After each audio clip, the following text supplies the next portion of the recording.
हे लई लांब आहे की रे, केवढं अंतर आहे हे माहिती आहे ना, खतरनाक. अरे मी जॅकेट घालून आलो म्हणजे माझी तब्येत कमी आहे. फायदा झाला आमचा लॉस आहे. तुम्ही दोघं अडकला असता.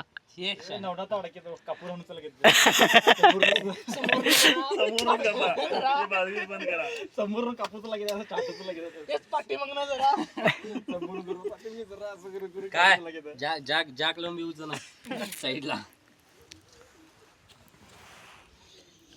तू आता इकडं जाणार आहेस? अरे निम्म्यात जाऊन ये परत. फिरायचं नाही वगैरे. हे काय बाबा कसलं आहे बैठ ना. बघ रे तुरंत बघ. लाईट लागे व्यालाच का? अरे पाय चांगला आम्ही काय घ्यातो का का मग. हा एक गोष्ट आता मला समजली की हे जे गुहा आम्ही आता पार केली की नाही, तर त्याला धाडस काय असते हे आर्मीवाल्यांच्याकडनं शिकलो. कारण ही पण पहिल्यांदाच, ते बी उतरल्यावर मला नंतर बाहेर आल्यावर सांगायला आम्ही बी पहिल्यांदाच गेले म्हणून. त्याच्या आधी माझी तर पूर्ण वाईट, कारण पुढचा रस्ताच माहीत नसला तर आम्ही करणार काय. तसं आर्मीवाल्यांचं नसते. ते एक नवीन, म्हणजे नवीन म्हणण्यापेक्षा त्यांना जीवावर सगळं कारण एक्सपेरिमेंट स्वतःच्या जीवाशी करायला लागतात त्यांच्या. त्यामुळे मला आज पहिल्यांदा कळले की धाडस म्हणजे काय असते. हे या साईडनं जाऊन या साईडनं परत आलं, कारण तिथं एक मध्ये एक जागा आहे की नाही, तिथं अडत्यात ती पोटात जास्त आहे त्यांची.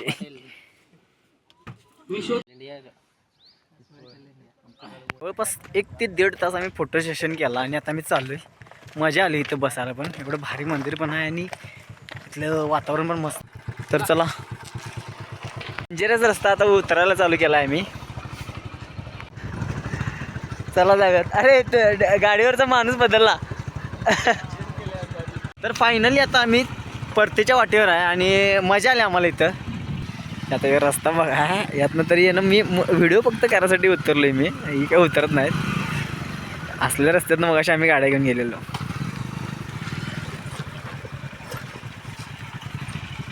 डेंजर म्हणजे डेंजर काम आहे.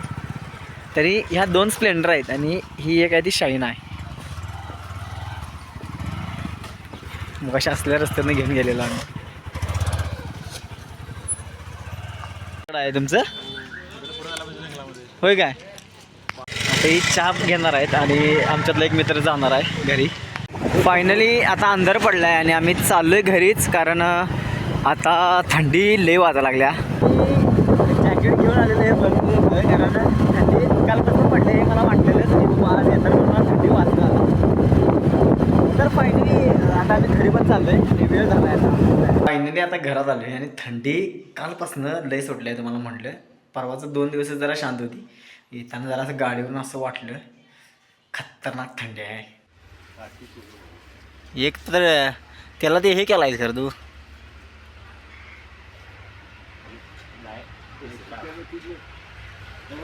आज घुसलं ते पिकलेलं आहे.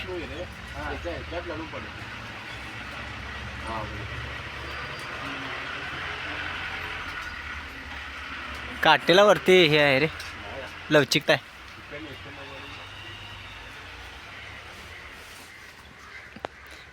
एक तर आता आम्ही काढल्या, एक पपई काढायसाठी केवढी मेहनत. अरे थांब. पपई आता शिवजी पपई पहिल्यांदा काढलेला ते झेकला चांगला, तिथे आता नवीन काढला, दुसरा काढला तो पडला डायरेक्ट खाली. हे जरा कच्चा आहे. पपई मी आता 4 दिवस झालं बघतोय इथं चांगला, म्हटलं पिकलेला काढून ठेवायचा. त्या दिवशी काढून ठेवला तर आतापर्यंत पिकला असता. आणि आता मी उद्या जाणार आणि लगेच काढून ठेवला. आता बघूया पिकते, शुभून तर खाईल. तर मित्रांनो विषय काय तुम्हाला सांगतो, आजचा आमचा दौरा जरा बाहेर आहे. कारण मी कित्येक वर्षापूर्वी एका गावाला गेलो नव्हतो, म्हणजे गेलोच नाही त्या गावाला. ते मला आठवत पण नाही, म्हणजे लय लहान असताना गेलेलो. त्या गावाला मी आता जाणार आहे आणि त्याची जर्नी कशी आहे बघूया आपण. आणि बघूया आज म्हटलं आज एक दिवस आपल्याला थांबायचं तिथे, तर थांबायचं आणि मग जायचं. तर चला, खरं तर मी जेवण वगैरे सगळं केलं आहे, कारण आता रस्त्यानं जायला लागणार आपल्याला. थंडी आहे म्हणून जॅकेट पण घातलं आहे आणि आता 10 वाजले तरी पण थंडी आहेच. कालच्या प्रवासामुळं आम्हाला आज काहीतरी युनिक करायला लागलं म्हणजे सॅक घेतली आम्ही. लावून घेणार ना आता, जरा चेन बसून घ्यायची आपल्याला. पण तिथे तलाव आहे एक छोटंसं, मस्त आहे एकदम.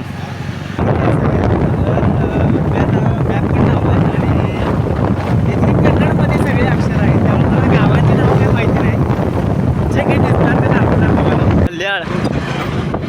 जवळपास 1.5-2 तास तर आम्ही प्रवास करायला लागलो आहे. आणि विचारत पण आलो आणि मॅप पण लावलेला आम्ही. पण कसा विचारलेलं बरं असते.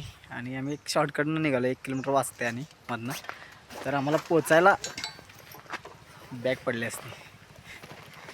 तर आम्हाला पोचायला एक 10 मिनटं लागतात. सिद्धा कन्नड येत नाही तेवढं. कन्नड येत नाही ते स्पोर्ट वाचत दोघंजण.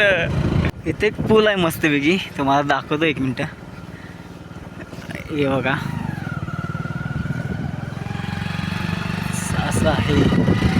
फायनली हे गाव कित्येक तरी वर्षानंतर मी बघितलं आणि इथे लई डेव्हलपमेंट झाली आहे बघा. आम्ही चाललोय आता हे शेताकडचा रस्ता आहे, शेतातलं घर आहे. आणि शिवात आम्हाला आज्जाला भेटवायला घेऊन आलाय. तर आज्जा गेलाय म्हणाला, कुठे रे आज्जा, काय करायला गेला खरं? गाई चारवाय. अरे वा, गाई चारवाय गेलाय. मग आज्जाला कळणार कसं आम्ही आलोय ते? हाक मारणार? तुला 100% माहिती आहे का आज्जा कुठं आहे ते? बघ ना, संध्याकाळपर्यंत शेत फिरवशील. आमच्याकडे शेतातले घरं पण आहेत सोडा, चांगली म्हणजे पक्की घरं आहेत. जसं की गावातली घरं असतात तशीच बांधलेले. तर आज्जाला हुडकाय चाललंय आम्ही. आणि त्या गेला शेतात गाई चारायला म्हणला. आता एवढ्या चांगल्या रस्त्यानं गाडी आली असती की निम्म्यापर्यंत तरी बाळ हां असतंच काय. आता आणाय गेला शुभम दादा. मला वाटलं लईच पाय वाढ आहे म्हणून आम्ही चालत ह्याच्याबरोबर पण आलो. आणि गाडी आणायला लावून गेली शुभमला. इथनं जाते गाडी सोडा ते खरोखर. मग कोण आज्जा धरते? पाणी आटल्यावर धरायला ते काय म्हणतोस? आप्पा गाई आहेत ना या कोणाच्या गाई या तुमच्या? मग आप्पा असणार की इथे कुठं तर. हाक मार बघूया. हा इथंच आहे, इथंच हा.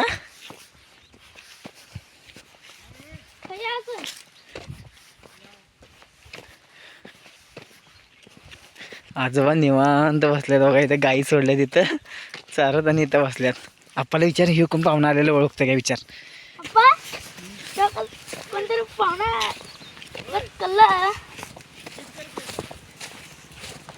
विचार विचार विचार.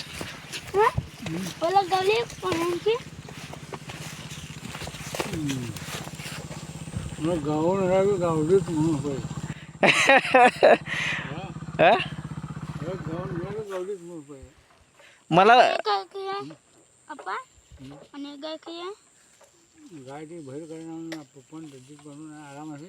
आराम. मला ओळखलं काय? मला ओळखलं?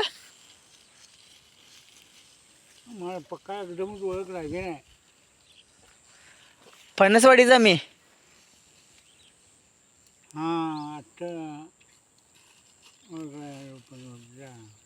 आता ओळख लागली. मी भेटायला आलो तुम्हाला एवढ्या लांबनं. नाही मी गणेबाईला आलेलो. मग गणेबाईला आल्यानंतर खामदोळीला मी बरेच वर्ष म्हणजे लग्नात आलेलो. लग्नात कोणाच्या त्यावेळी मी लहान होतो, मला काही कळत पण नव्हतं. मग त्याच्यानंतर म्हटलं आता मला वेळ आहे तर मग जाऊया भेटायला. मग मी घरात आलेलो. मग ही पोरं होती घरात.